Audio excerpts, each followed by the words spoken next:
Isang mapagpalang araw nga po sa ating lahat.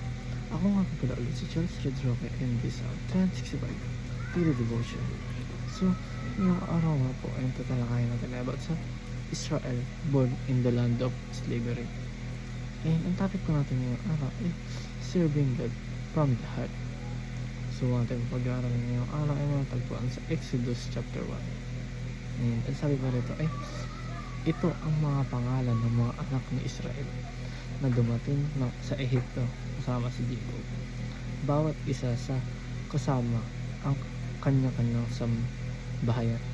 Sina Ruben, Simeon, Levi, Judah, Issachar, Zebulun, Benjamin, Dan, Naphtali, Gad, and Asher. Lahat ng taong nagmula sa balakang ni Jacob ay 70 katao. At si Jose ay nasa Ehipto na. Namatay si Jose at ang lahat ng kanyang mga kapatid at ang buong salinlahin niya. So, ang unang katuroan pa natin ngayong araw ay Israel was born in Egypt, the land of slavery. So, ang Israel daw, ito na talaga ang lupain na nakatalaga sa Egypt. At ito daw ay yung lupa na para sa mga slave o slavery. Dahil nga, ang lahat ng mga namumuhay sa bayan na ito o sa lungsod na ito ay talagang nagiging slave unless kung sila nga ay nagiging king or yung tinatawag nila na parao dito. Ito lang ang sinasamba ng mga nasa Egypt o sa Israel. So, dahil nga sa kwento nila Jacob na sila ay naging slave dahil nga sila ay naninirahan sa slavery, hindi maganda ang kanilang pamumuhay doon.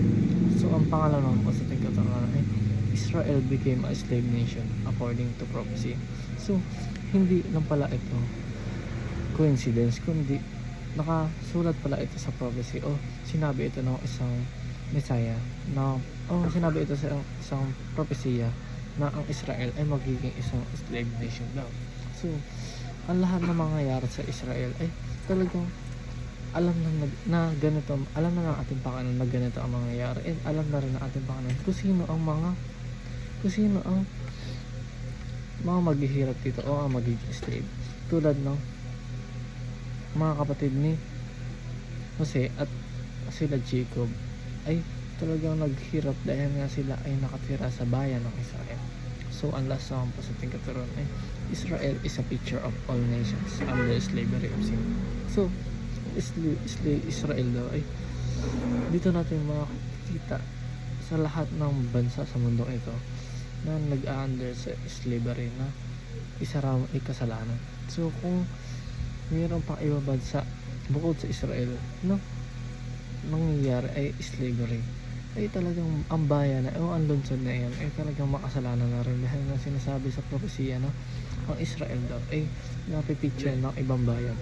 Kapag may iba pang slavery na nagaganap, isa na rin ito makasalanan na bansa. And dyan lang po, dito na po ako tatapos. Thank you.